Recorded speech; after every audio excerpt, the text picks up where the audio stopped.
Hello and welcome to The Explainer. Today we're diving into something pretty different, a unique approach to inner peace, drawn from the teachings of Sri Bhagavath Ayya. And honestly, it's a path that questions the very nature of spiritual effort itself. So let me ask you something right off the bat. Do you ever feel trapped by your own worries? Like you're caught in a constant battle with your own mind, stuck in this loop of anxieties and fears and just the same old thoughts over and over again? If you're nodding your head right now, you are definitely not alone. It's a fundamental part of being human, really. It's what sends so many of us on this search for a real solution to all that worry, a quest for some genuine, unshakable peace. But when we go looking for those solutions, what do we usually find? For most of us, the answer always seems to be about more effort, more discipline. Let's look at the paths we normally take. So on one side, you've got the common path. This is the one we all know. Rigorous practice, tons of action, and a whole lot of effort. It's all about trying to control the mind, to tame it. But then there's this different path, a path that suggests something pretty radical. What if, instead of trying to control the mind, we just let it be? What if the key was simple observation and understanding? And this idea is captured perfectly in this pretty provocative title from one of Sri Bhagavath Ayya's books. Give up meditation. Get enlightenment. I mean, that's a statement that just challenges everything we think we know about spiritual practice, right? It invites us to look at this whole thing from a completely different angle. So yeah, a path of less effort. How could doing less possibly lead to more freedom? Let's dive into that. Okay, so the entire philosophy really hinges on one powerful concept, purithal. It's a Tamil word, and it translates to understanding or realization. But we're not talking about intellectual knowledge here, like memorizing facts for a test. This is a much deeper kind of seeing, an immediate, non-judgmental recognition of reality, exactly as it is. This quote just gets right to the heart of it. The teachings suggest the problem isn't the external event. It's not even the worry itself. The real problem is our mind getting all tangled up with that worry. So the solution isn't getting rid of problems. It's developing a mind that can see these things without getting stuck. So what does this actually look like in practice? How does this idea of understanding really change the way we experience life, moment to moment? Well, it's a remarkably simple process. First, something happens in the world. Could be anything.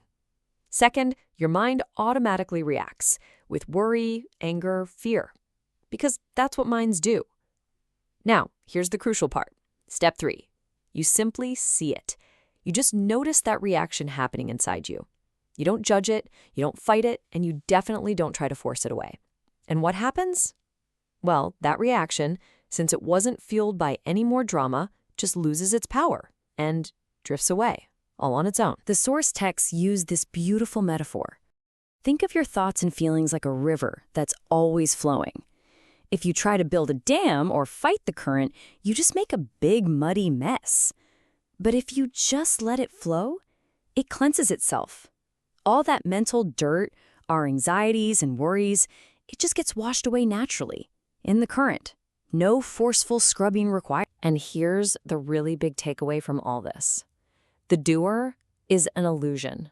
We start to see that this idea of a central me who is responsible for every single thought and feeling, it's just not true. Reactions happen on their own. Thoughts and emotions just arise. They're like clouds passing in the sky. And when you stop claiming ownership of every single cloud, you realize you're not responsible for the weather. When you start to practice this kind of observation, it leads to a state that the texts describe as the mind being in a free flow. This is often called a state of choiceless awareness. Now, that doesn't mean you can't choose what to have for breakfast. What it means is that you're no longer forced into that constant, exhausting internal choice of having to fight your own moment-to-moment experience. Life just unfolds, and you get to unfold with it without the battle. There's a perfect analogy for this state. It's like the mind becomes a grown-up child. It matures. It can still feel strong emotions, of course, but it doesn't cling to them stubbornly anymore. It doesn't throw a tantrum when things don't go its way. It simply learns how to let things go. Now, if any of this has sparked your curiosity, You might be wondering where to learn more. Well, you're in luck, because there's a surprisingly vast and accessible library of resources out there to explore this path. For Tamil speakers, there's a huge collection of over 249 written works. And for English speakers, there are over 850 books and other resources available.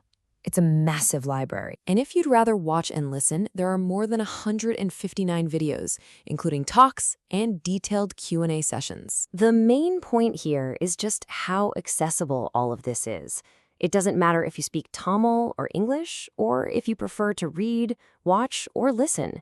The teachings are there for you in multiple formats, from books and video books to audiobooks and Q&A sessions. And all of this really brings us to one final big question to leave you with. What if this inner freedom that we're all looking for isn't some far-off destination at the end of a long, hard road of effort?